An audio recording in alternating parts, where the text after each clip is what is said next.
গাঁজা পাচার কাণ্ডে ধৃত কুরিয়ার সার্ভিস ম্যানেজার চুরাইবাড়ি থানার মামলায় গ্রেফতার সঞ্জিত কুমার দাস। চুরাইবাড়ি থানার এনবিপিএস মামলায় অভিযুক্তকে আটক করে চুরাইবাড়ি থানার পুলিশের হাতে তুলে দিল সোনামুড়া থানার পুলিশ। সোনামুড়া থানার দিনধলিয়ায় এলাকার ডেলিভারি লিমিটেড নামে কুরিয়ার সার্ভিসের ম্যানেজার সঞ্জিত কুমার দাসকে চুরাইবাড়ি থানার পুলিশ মেসেজের ভিত্তিতে রবিবার আটক করে সোনামুড়া থানার পুলিশ। পরবর্তী সময়ে রাতে অভিযুক্তকে চুরাইবাড়ি থানার পুলিশের হাতে তুলে দেয়। জানা যায় অভিযুক্ত কুরিয়ার সার্ভিসের ম্যানেজার সঞ্জিত কুমার দাসের বিরুদ্ধে কুরিয়ার সার্ভিসের মাধ্যমে গাঁজা পাচারের অভিযোগ রয়েছে। এ বিষয়ে চুরাইবাড়ি থানার মামলাও রয়েছে।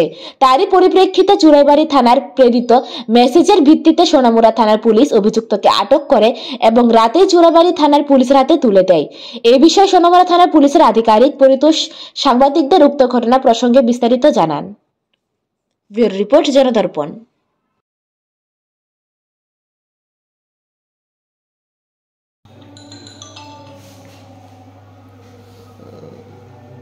গাঁজা ছিল, পার্সেলের মধ্যে গাঁজা ছিল।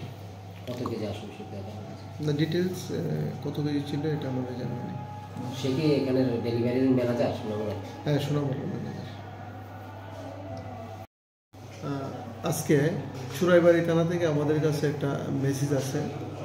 এই মেসেজের উপর ভিত্তি করে আমরা সঞ্জিত কুমার দাস, তার বাড়ি ভাগমা, তাকে আমরা ডেলিভারি লিমিটেড যে কুরিয়ার সার্ভিস আছে দলিয়ায়, এখান থেকে তাকে আজকে আমরা আটক করি।